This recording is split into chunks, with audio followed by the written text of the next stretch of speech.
Bonjour tout le monde, bienvenue à notre réunion de midi. Et avant de prendre vos questions, nous avons quelques annonces à vous communiquer. Commençons par l'agenda de la réunion du collège de demain et les événements de presse que nous prévoyons. D'abord, les commissaires adopteront une communication sur le nouvel agenda stratégique Union européenne-Inde qui vous sera présenté avec le compte-rendu de la réunion du collège par la haute représentante Kallas. Ce nouvel agenda stratégique fera aussi l'objet d'un briefing technique off the record et sous embargo déjà aujourd'hui, cet après-midi à 2 heures, pour vous aider à préparer vos articles. Alors, vous nous aviez demandé les derniers jours où on en est avec le paquet de mesures annoncées par présidente von der Leyen concernant Israël.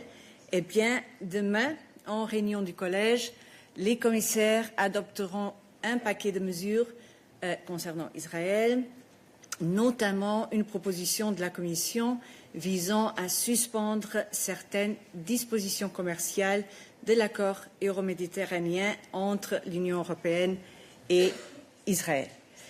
Cette proposition fera, elle aussi, l'objet d'une conférence de presse par la haute représentante Kallas et le commissaire Šefčovič, et elle sera précédée d'un briefing technique, également off the record et sous embargo, demain matin. Comme d'habitude, nous vous enverrons plus de détails sur ces événements de presse via nos communications, nos canaux de communication habituels. Turning to today's councils across the street, a General Affairs Council is taking place. The Commission will be represented there by Executive Vice President Virkkunen, as well as Commissioners Šefčovič and Kos. Together, EU ministers and the Commission will prepare the October European Council meeting, which is taking place on the 23rd and 24th of October. In addition, as part of the Council's annual Rule of Law dialogue, ministers and commissioners will hold a horizontal discussion on general developments related to the rule of law in the EU. Finally, they will exchange views on the general trend of the rule of law situation in selected candidate countries, namely Albania, Montenegro, North Macedonia and Serbia. And at the end, a press conference with the Danish presidency and Commissioner Kos will take place around 5 p.m. So we'd ask you to keep your questions on rule of law matters and enlargement for this dedicated press conference later today. Now, finally, let me extend a very warm welcome to a group of 15 Czech influencers who are joining us in the press room today. Welcome. We hope you enjoy your time in Brussels and with us in the press room, and you find it instructive to be here. And this is it for our announcements, and we can now move to your questions. Vitali, I saw your hand first. Thank you. Vitali Sizo, Freedom. I have two questions. One about yesterday visit of High Representative to headquarters of NATO and discussion about EU contribution to coalition of willing. What is this contribution? It's the first question. And the second question is today, before General Council, several ministers said that they was going to see the draft of sanction today, but it was postponed. And some of them suggest is to make this package stronger. Do you know the reason why it was not presented today? Thank you. Thank you very much, Vitali. We will ask Anita to address your questions. Thank you. Vitaly, on the High Representative, she was indeed yesterday in Mons to discuss how to further work together and strengthen the security of our airspace and the EU's contribution also to the coalition of willing.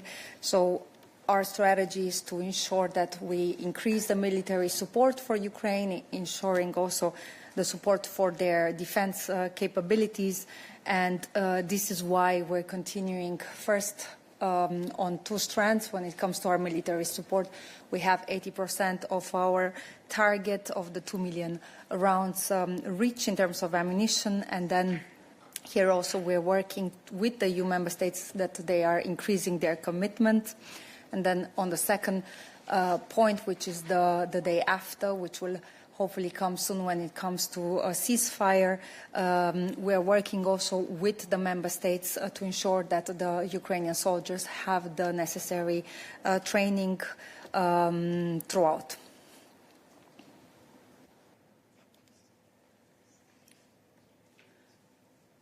Good.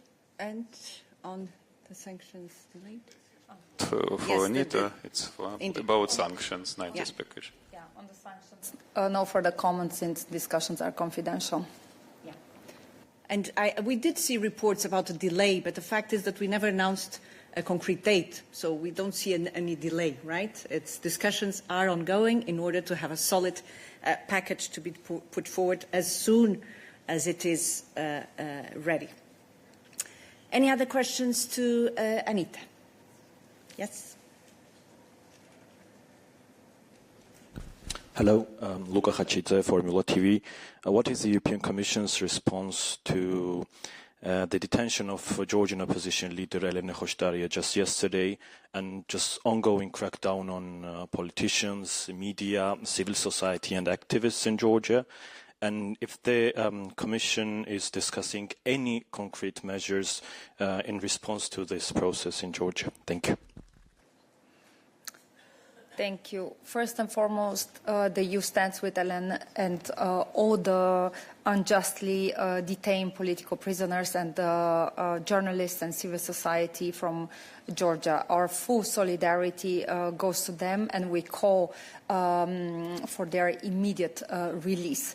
Now, from our side, we have taken already actions, and we're continuing to explore ways and options throughout when it comes to putting further pressure on the Georgian authorities in view of the huge democratic backsliding that we have seen. And this has started already with the High Representative throughout the FACs and also the last meeting of the foreign ministers in July, but also the discussions that we have been seeing included also further options in terms of what we can foresee from sanctions to suspension of the visa-free regime and other options.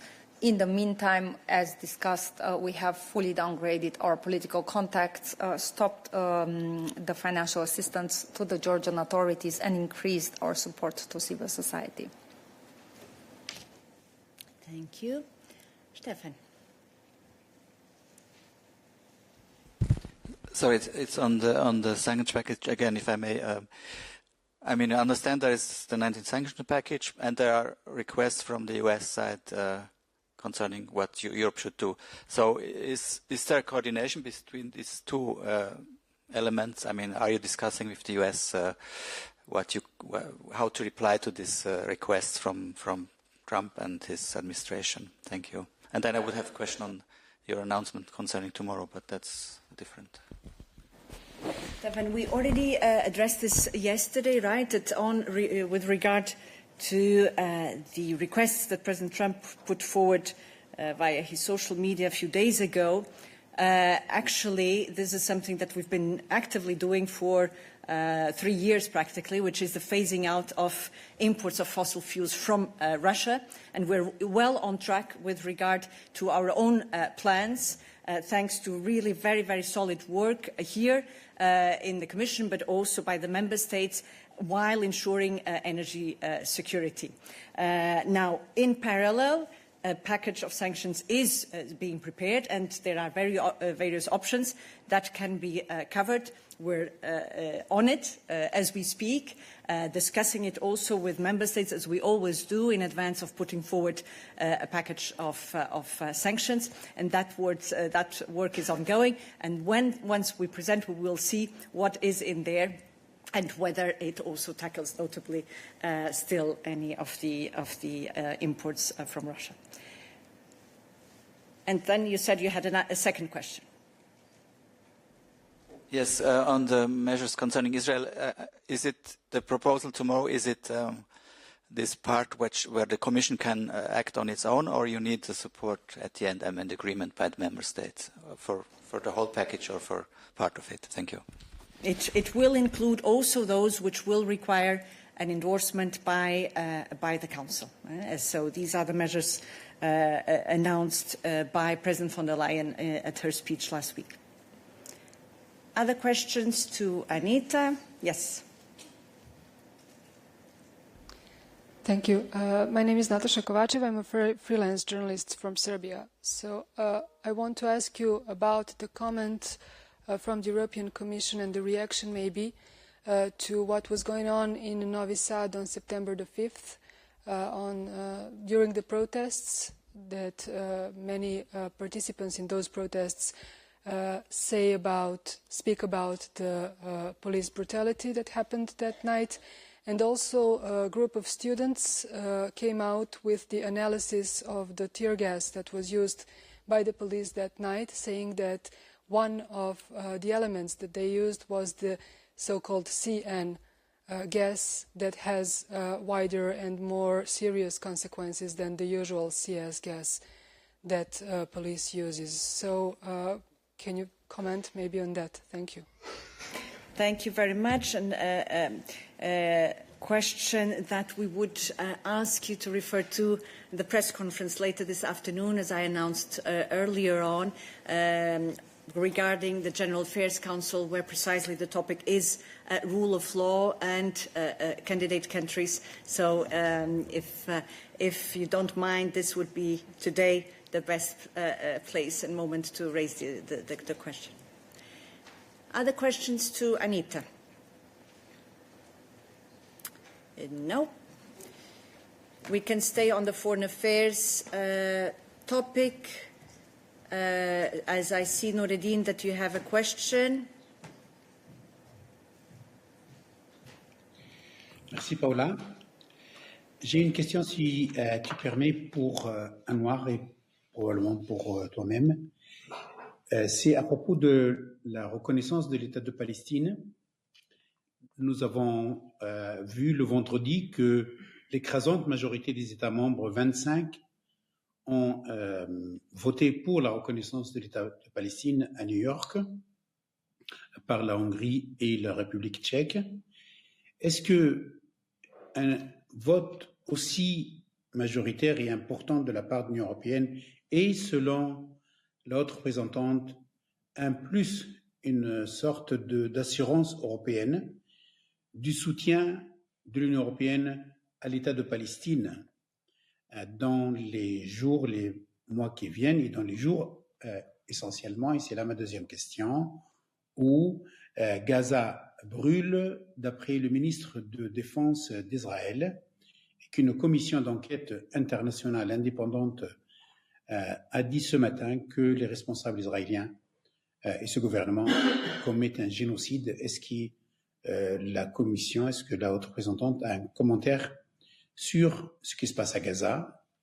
Êtes-vous d'accord avec cette caractérisation de ce qui se passe à Gaza aujourd'hui, où tout indique que la ville est en train d'être détruite systématiquement par l'armée israélienne? Anouar, pardon, je me suis exprimé en français, mais volontiers si tu veux nous répondre en anglais. Merci.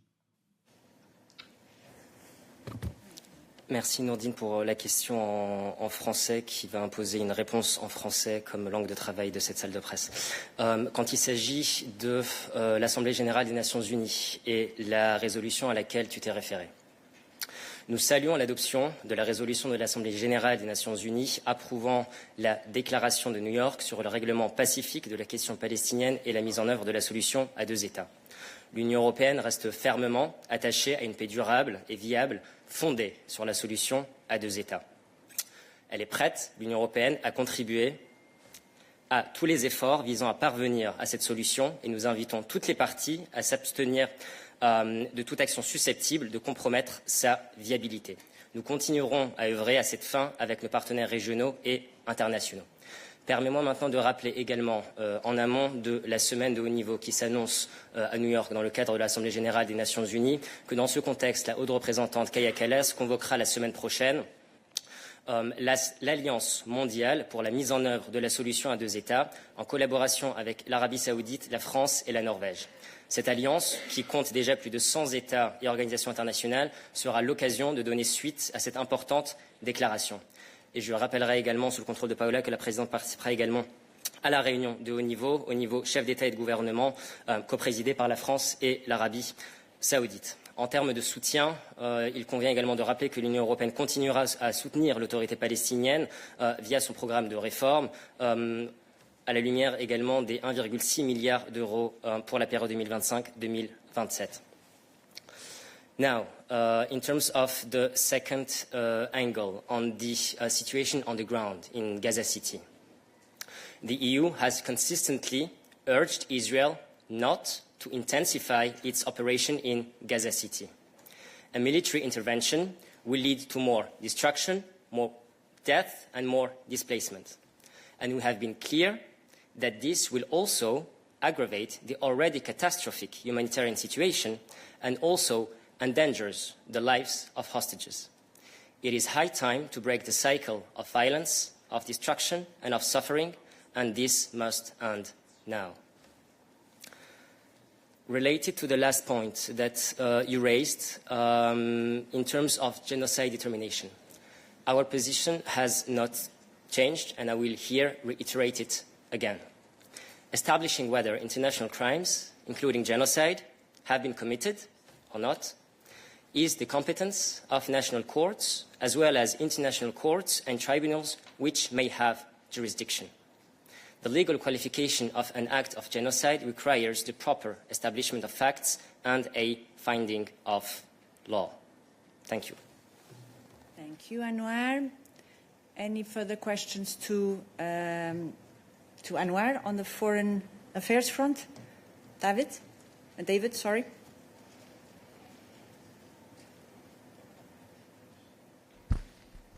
Thank you, David Price, Your Democracy. Anwar, could you tell us a little bit about what the contacts and relations and discussions are with Egypt? As I understand it, a large number of the Gazans would like to go to Egypt for protection. Egypt seems to have built a wall, not only built a wall, but it seems to have 3 walls to protect any entry into the Sinai.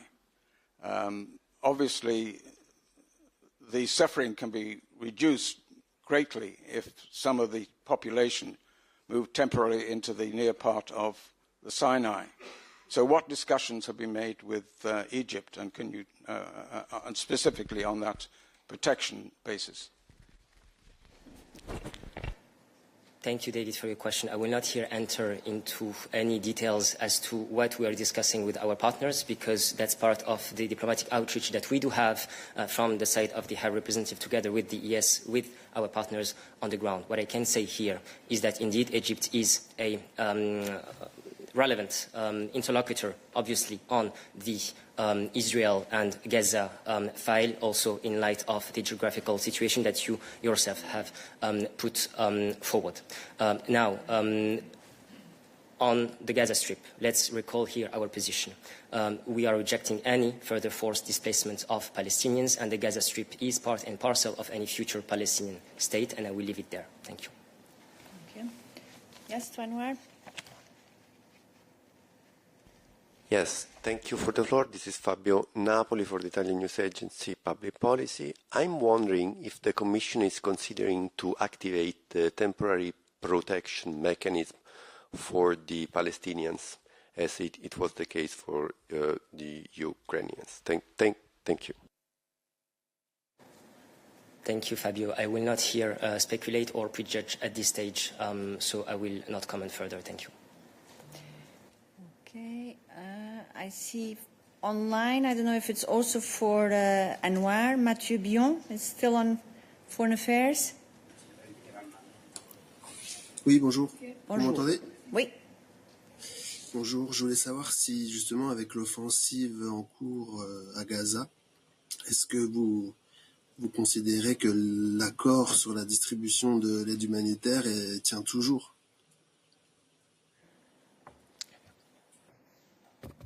Merci pour la question. Je vais peut-être rappeler ici que les deux créneaux sont différents.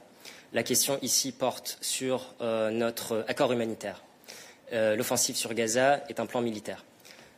L'accord, l'entente que nous avons eue avec les Israéliens en termes d'amélioration de la situation humanitaire, bien évidemment qu'elle tient toujours, que nous évaluons cela chaque jour en termes de tendance sur le terrain quand il s'agit de nombre de camions qui entrent et qui sont distribués à Gaza, en termes également d'ouverture des postes frontières et également de tout ce qui est infrastructure critique.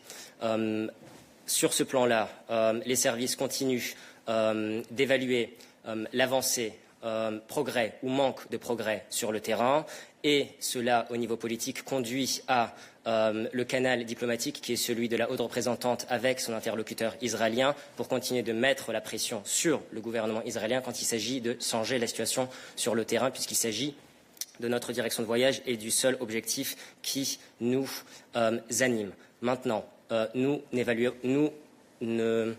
n'opérons pas dans un climat qui est un climat propice, parce qu'il faut le rappeler que c'est une situation de guerre. Nous opérons dans un théâtre de guerre et dans une zone de guerre, puisque la bande de Gaza est en guerre. C'est la raison pour laquelle nous avons notre position quand il s'agit d'appeler à la retenue maximale, quand il s'agit de l'intensification de l'opération militaire israélienne, puisque cela, bien évidemment, a un impact sur la situation sur le terrain, en termes humanitaires, vis-à-vis des civils à Gaza, mais également en termes de risque quand il s'agit des otages israéliens. Merci, Anwar. Oui, Mose. Yes, thank you, Paula. To come back to this last question about the agreement between EU and Israel on increased humanitarian aid, you said, Anwar, before that the Israeli attack now, bombings of Gaza City will probably, aggravate the humanitarian situation, which is already disastrous and intolerable. So will that also unravel somehow what is left of this agreement about humanitarian aid to Gaza? And I can just say that even Israeli newspapers report today that there is no preparation almost in the area south of Gaza City, where the civilian Palestinian population is forced to relocate to will be displaced. Can you confirm, those reports? Because in that case, the situation is really intolerable. Thank you. Thanks, Mose. Our position is clear and again remains unchanged, and we will keep that vocalness and our position vis-à-vis the Israeli authorities. Urgent action is needed now to halt and reverse starvation, because what we see now on the ground is famine unfolding before our eyes. Humanitarian space must be protected, and the EU has continuously urged and will continue to do so in terms of urging Israel to fully respect international humanitarian law and protect civilians. Thank you, Anwar. I see some questions online, so probably still for Anwar. Federica Bianchi. Yes, thank you, Paola. I'm sorry, but I've been listening to the discussion now on Palestine, and I just want to be clear. The position of the European Commission has not changed in any way, even in front of the current situation, which is implying the destruction of Gaza City. The admission by the Israeli government that there will not be a two-state solution. And on top of that, you're also now saying that you don't have any extra plan for all the refugees from Palestine that do not have a place to go. As you are well aware, 2/3 of the inhabitants of Gaza are not leaving Gaza City as asked by Israeli, which is a tragedy of incredible proportion. So I am honestly very, very surprised that in front of all of that, the only thing that European Commission, and I hope I did not understand very well, I'm very sure I did not understand very well, the only thing that European Commission is able to say is just to repeat its usual position. Please prove me wrong. Thank you. Now, Federica, you will probably recall the very clear words of President von der Leyen last week at her speech in the Soter, where she addressed the situation in Gaza and addressed it with very, very firm words, saying notably that we're seeing the financial suffocation of the Palestinian Authority, that the plans for a settlement project in the so-called E1 area would essentially cut off the occupied West Bank from East Jerusalem, and that the actions and statements by the most extremist ministers of the Israeli government which incite violence, and all of this pointing to a clear attempt to undermine the two-state solution. In this context, President von der Leyen also announced that the Commission would put forward a package of measures. This package of measures, I just confirmed at the beginning of the meeting, will be discussed tomorrow at the meeting of the College and presented. And clearly, it's very, very not just clear, but the Commission is also taking action in light of the horrific things that are happening. The President also mentioned that the situation needs to change on the ground, reiterating the call for a two-state solution, that we need to put an end to the tragic humanitarian situation. Now, she also said and acknowledged that for many, whatever we're proposing will be not enough. For others, it will be too much. And we do recognize that it's so difficult here to find a solution that is acceptable to everyone. And as we said, and these are measures that will also require the validation by the Council. The President also recalled that she is a friend of the people of Israel, and that the people of Israel should not be the ones which are targeted by any of these measures.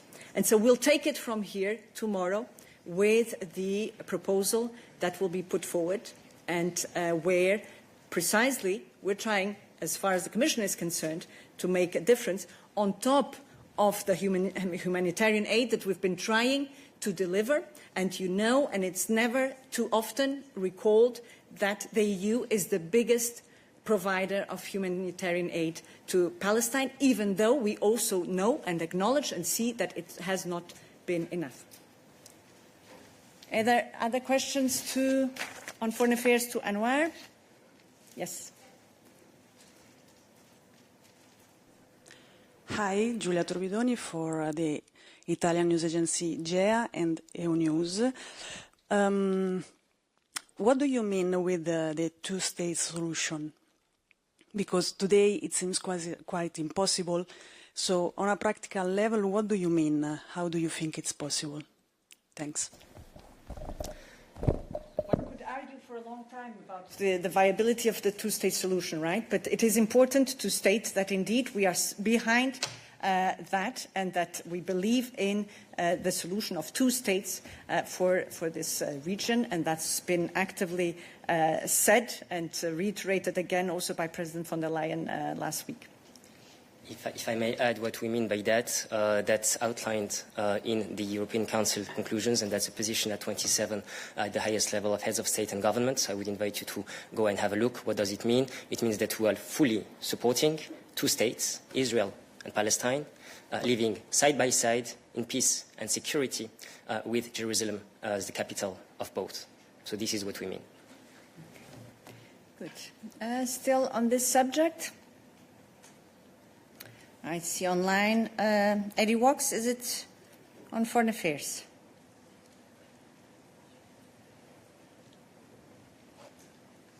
Eddie, are you there?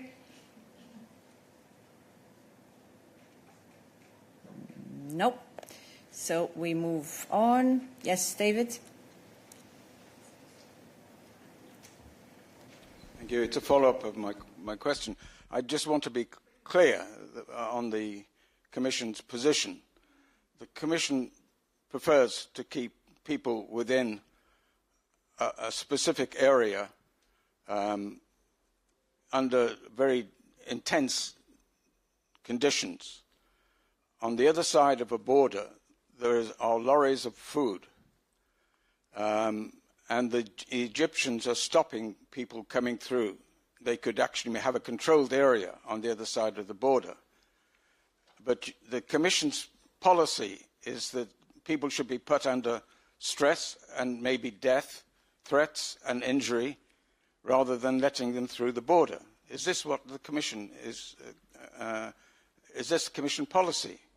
And has allow me to disagree with your statement. And as Anwar said earlier on, there are contacts, constant contacts with the counterparts, notably of the High Representative, in order to pursue and find diplomatic solutions that will ease the tension and will make life less challenging for all the lives that we're talking about, and as you're rightly pointing to. And that's all we can say for now. Oliver.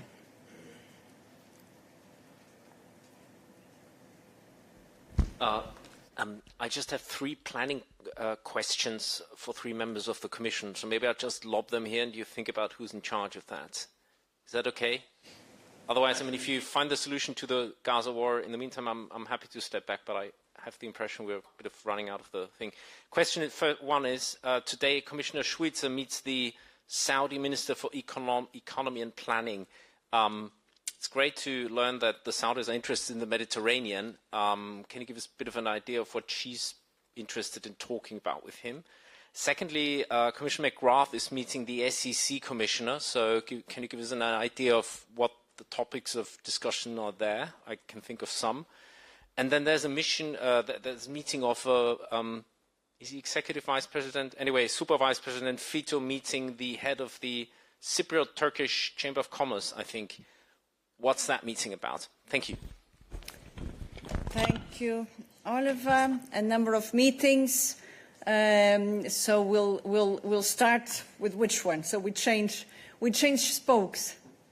Maybe on Executive Vice President Fito.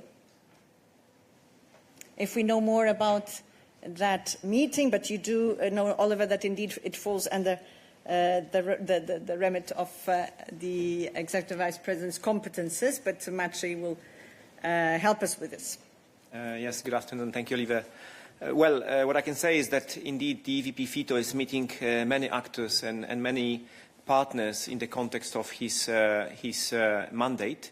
And this is one of them in the context of the cohesion policy, ongoing midterm review, the implementation of the cohesion programs, as you know. I don't know more details about this specific meeting, but I can check and come back to you. Okay, good. Now, since we have Maciej here, any questions on Next Generation EU, on environment? No? Let me just double check online. Is there any question for? No. Okay, so then we move on. The next one, Marcus, was for you? Yes, you do the McGrath. Oliver is providing for a rotation here on the podium. Go ahead. Oliver, this was on the mission to Korea, right? No, that one Oliver was not aware of. Now he will be interested. I love all things about Korea, especially kimchi, but that I make myself, so if you want the recipe. No, it's about him meeting the think, FEC commissioner. So I think it's all about digital rights or something. Should I give you the... it's supposed to be today. It's on your list. I mean, I'm just quoting from your list. Anyway, it's today, so... Okay, on this one I have to come back to you. Many meetings, of course, we only learn what's in there, what's been discussed after the meetings take place, which is also natural. And the third one was with Commissioner Suica. Now let me just make sure that we go through all the questions today for Marcus, even though part of Marcus' portfolio is to be addressed at the General Affairs Council press conference today, to some extent, the rule of law part. Otherwise, any questions to Marcus? No. Then, yeah, if you have any information, Guillaume. We don't? If we don't, we keep it short. So the question on the Commissioner Suica's meeting. Yes, I'm afraid I will need to get back to you with more information as soon as the meeting is over. I understand also there will be a social media communication, but this is to take into the big picture that Commissioner Suica is reaching out to partners around the region to look at areas of partnership and cooperation. Thank you. Now, other questions to Guillaume, whose portfolio also partly is covered by the General Affairs Council today. No, does not seem to be the case. Other questions, other topics? Yes, Jan. Hello, Gianmo Picelli, Bloomberg News. I have some questions about AI, specifically about some of the statements made by the President today. The first question is about the announcement that there will be a few AI gigafactory pilot projects signed off today. I would like to have more details about it, which projects are being signed off. And the second question is about, or maybe should I ask you a follow-up, or do you prefer? You already know you'll have a follow-up. I mean, do you want me to pile on two questions, or do you prefer me to keep this? Okay, the second question is about His Excellency Mario Draghi's statement that some parts of the AI Act should be, the implementation of these parts should be stopped or suspended for a bit temporarily. I wondered whether that's also a Commission position.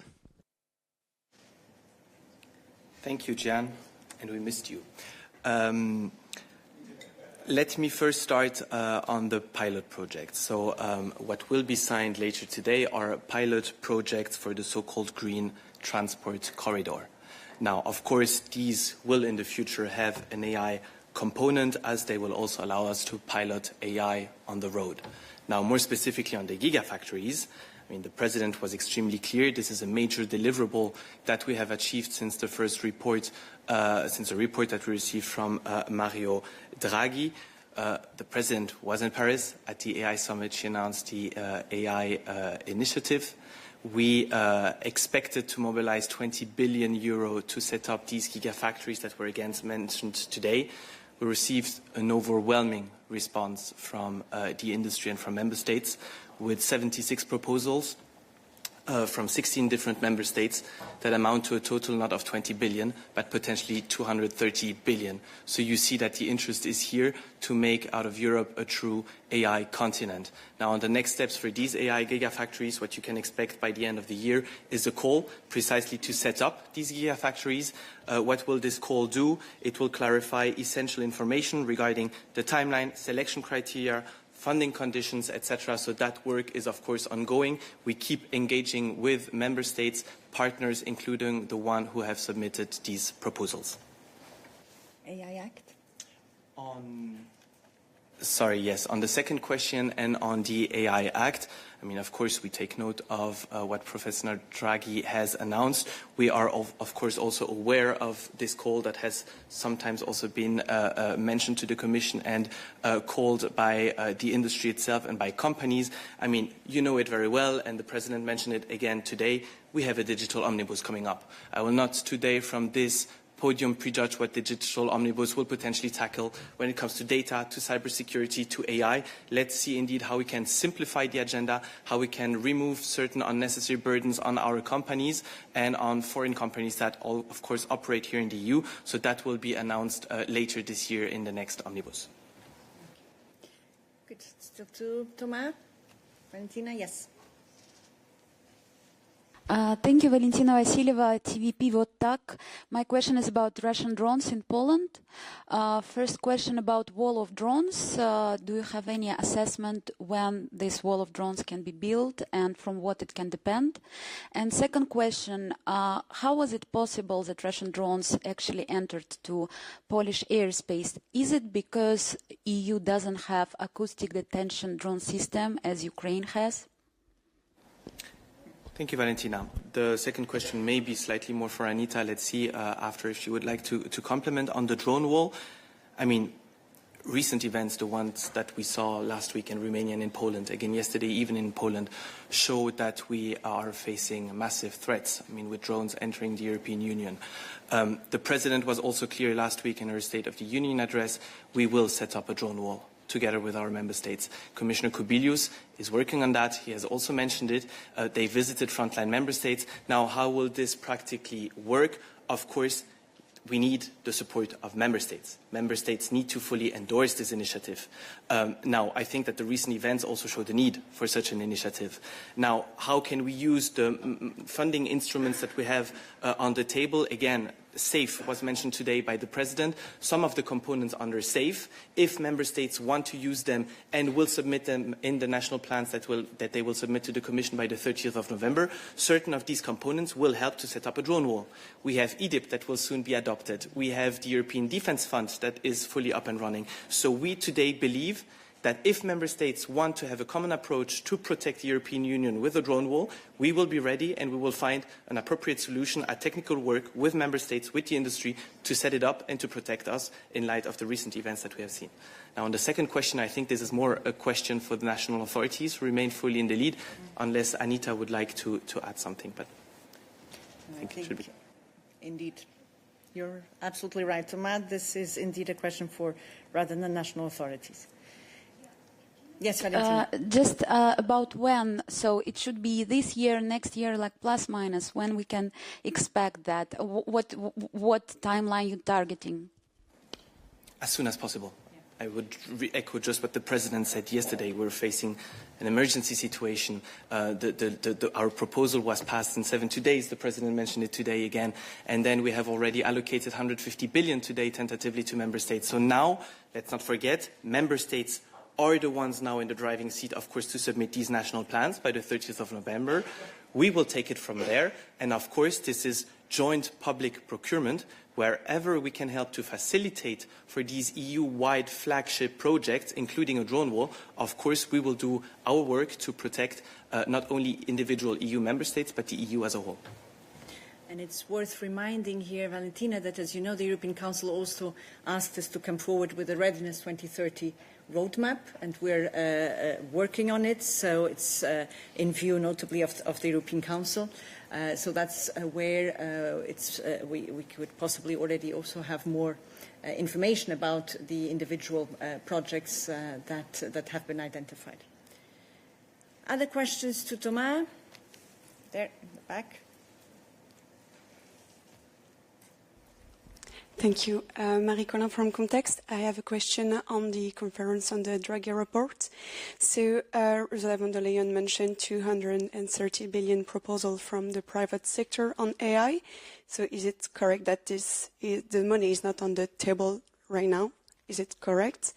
And so if I remember correctly, the AI and Champion Initiative mentioned 200 billion proposal during the AI Action Summit. So there is 30 billion additional. So can we have some clarification on this additional amount of money? Thank you. Yes, indeed. Let's go maybe first to what the President has just announced, which is fully correct. So 20 billion is the estimate that was made at the AI summit in Paris. This is the money we would need to set up 4 to 5 AI gigafactories in Europe. Work is ongoing on that. For this to happen, for these 20 billion to materialize, we indeed, of course, also rely on member states and private industry. This is why we have launched a call for application, to which we received earlier this year 76 responses from 16 member states. If you take the total of all these submissions, you have a theoretical amount that goes up to 230 billion euro of commitments. They're ready to take them. We need less for these 4 to 5 gigafactories. So we are today extremely happy and satisfied to see how much interest there is in these AI gigafactories coming from our member states and the industry, and we'll of course be very happy to take the next steps on this. Now, on the 200 billion mentioned at the AI summit on the AI initiative, this has nothing to do with the 230 billion theoretical amount. This is the amount that came from the Commission on top of the commitments that were already made in Paris by the AI champions. I hope this clarifies. Thank you. Magnus online, is it for Thomas, Magnus?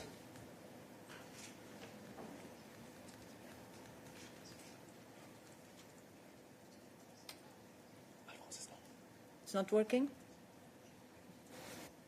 No, it's not for Thomas, I'm told. Okay, good. Any other question for Thomas? No. Mose? Short. Okay. Thank you, Paula. It's about the drone wall.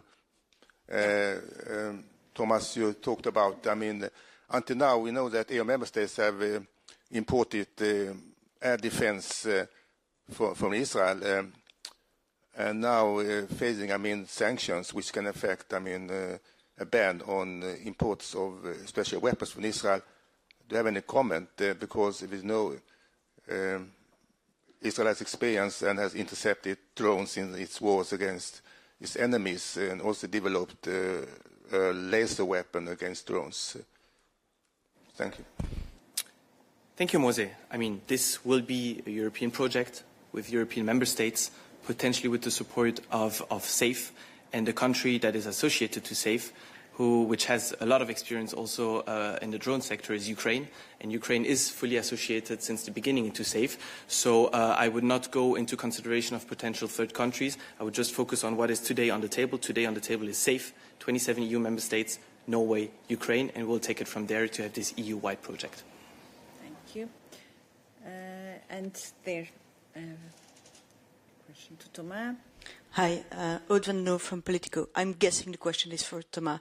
It's about von der Leyen's announcement that the merger guidelines review will be advanced. So I wanted to know what the new timeline is and how feasible is it to make that go faster.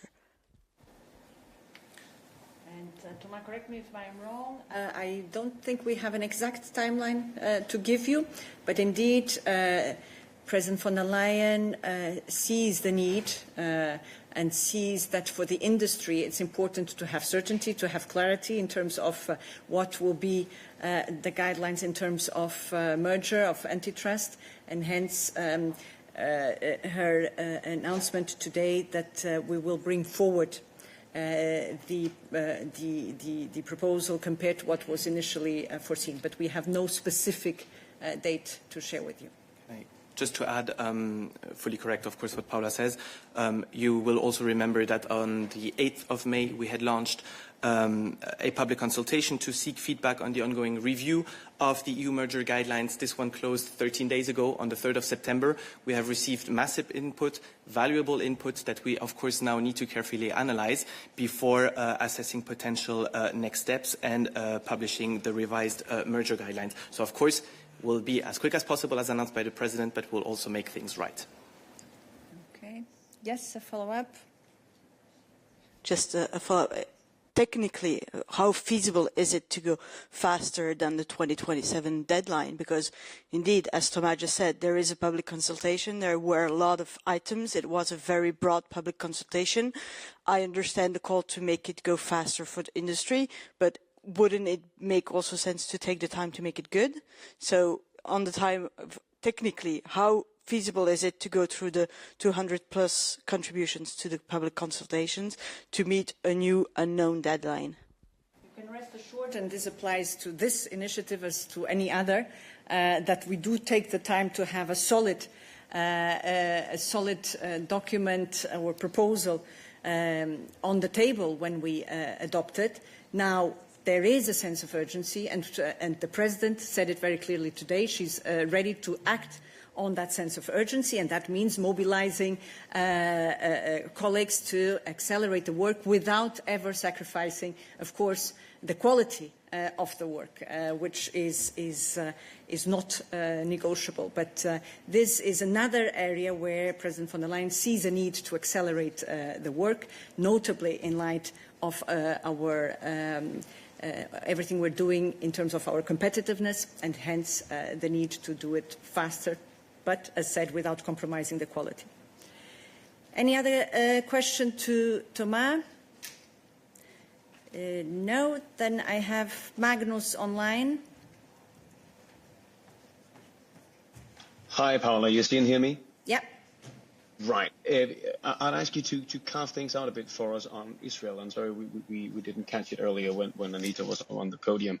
Could you specify exactly what is in the package that the Commission is proposing to get adopted by member states, and the things that the Commission is planning to do unilaterally? Of course, you mentioned that the President said last week that they would that you would call up by bilateral aid, but could you specify exactly what budget lines and what projects is targeted? Thank you. So, Magnus, as said earlier, this concerns, the package tomorrow concerns what was announced by the President last week. So it's about proposing sanctions on extremist ministers and violent settlers. It's a proposal on the partial suspension of the association agreement on trade-related matters.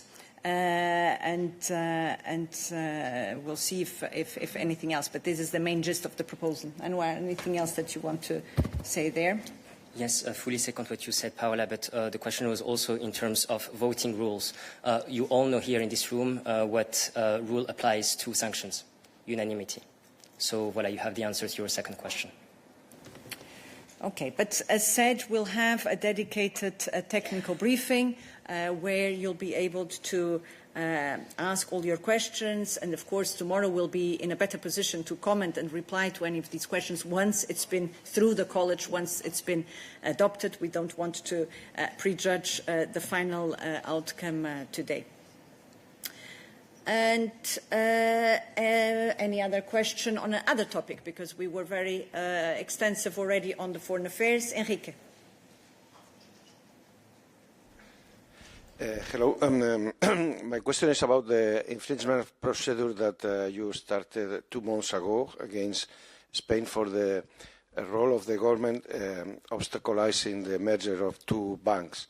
I would like to know if there is already an answer from Madrid, because the 2 months' time will come tomorrow. I'm looking at colleagues. Do we have... exactly. Usually we don't comment on ongoing infringement procedures, Enrique, so I'm afraid we will not be able to give you any satisfactory reply. Let's put it like this. You were on your way, Olaf. Anything else? Nope. Okay, and we are running behind the schedule. I'll take the question there, and then David to conclude. Thank you, Blaž Mohorčić from the Slovenian Press Agency. It's for Olaf, so sorry. To be on the way? Yeah, it's about the judgment of the ECJ in the case of Slovenian MEPs were against the Commission with the connection with regarding the visit of then Vice President Jourova in Slovenia in 2023. Yesterday you answered to my colleague that the implementation is ongoing, so I would like to know for clarification what does that mean? Are you going also to grant him access to the part that was redacted in the documents that you gave him? Thank you. Thank you for your question. You referred to the answer I gave yesterday, and that is also the answer I am giving today. Which is? Nothing to add. We will comply with the judgment. We will comply with the judgment. It is an important statement. Good. And I have a final one from Christian and Heather. And then I said, I'll take a final here in the room. Christian? Thanks, Paula. Christian with Ends Europe. It's for Anna-Kaisa. President von Leyen clarified this morning that the Commission will step up with funding to implement the Energy Highways initiative that she announced last week at the State of the Union address. So I was wondering, where will this money come from? And the second question, when are you planning to formally present the Energy Highways initiative? Thank you.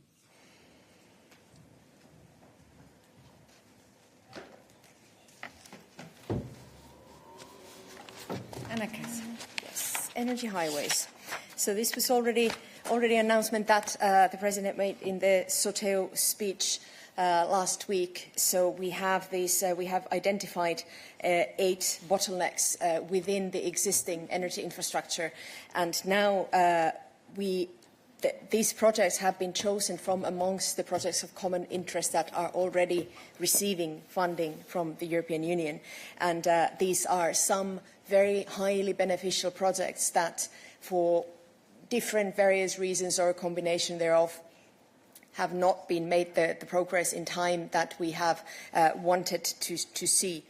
And therefore, for the funding question, it is very much connected also to the funding that all of these projects already receive from the European Union, because they qualify as projects of common interest. We also have opened just 2 weeks ago a new CEF call, which is the Connecting Europe facility, which again brings the opportunity for new projects to get funding. So and the presentation, of course, it's for Commissioner Jørgensen as the Energy Commissioner, who is now also looking into all these various aspects, notably on as regards these 8 bottlenecks projects. How do we best unlock them? This is something that has to be done very much in collaboration with the project promoters, with the member states who are involved in these projects, and then the presentation will follow.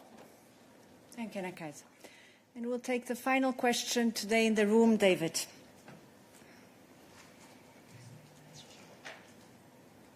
Thank you, Paula.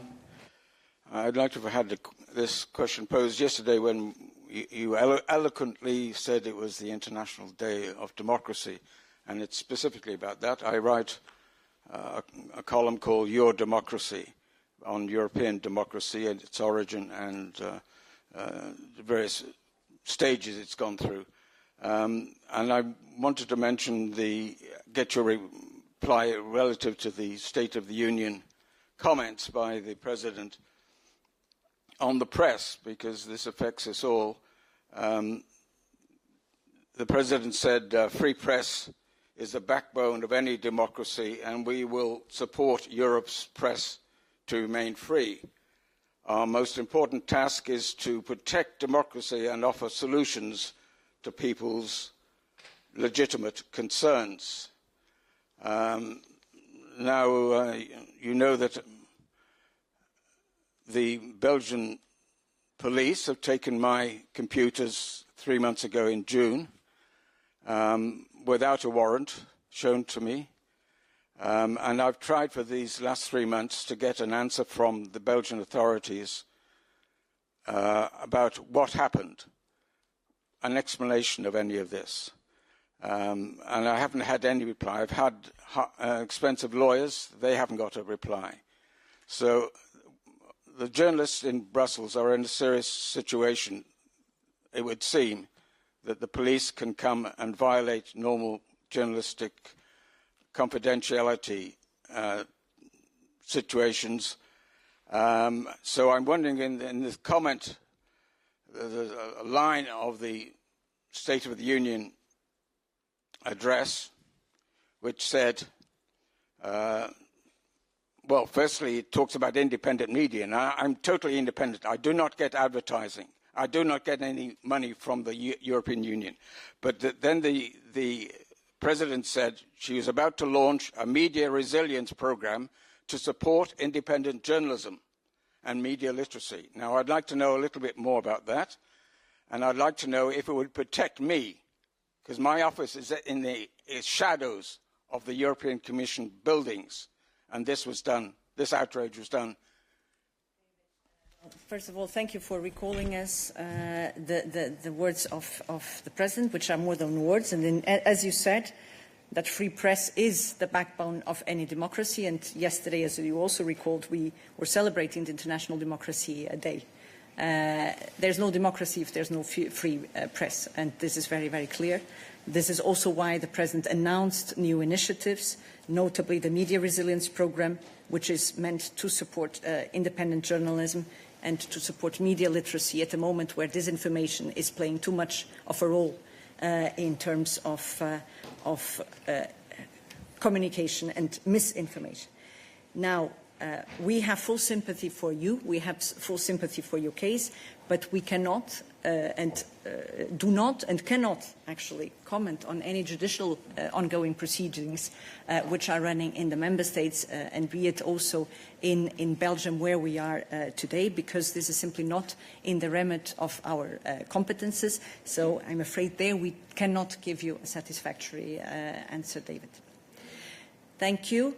And with this, I don't think I can add anything. You've been raising this question a number of times, and as said, you have our full sympathy, but we cannot pronounce on ourselves on judicial proceedings about which we have no further information, David, and I'd ask you to understand your understanding on this. And with this, we conclude our midday today. Wish you a good afternoon and see you tomorrow.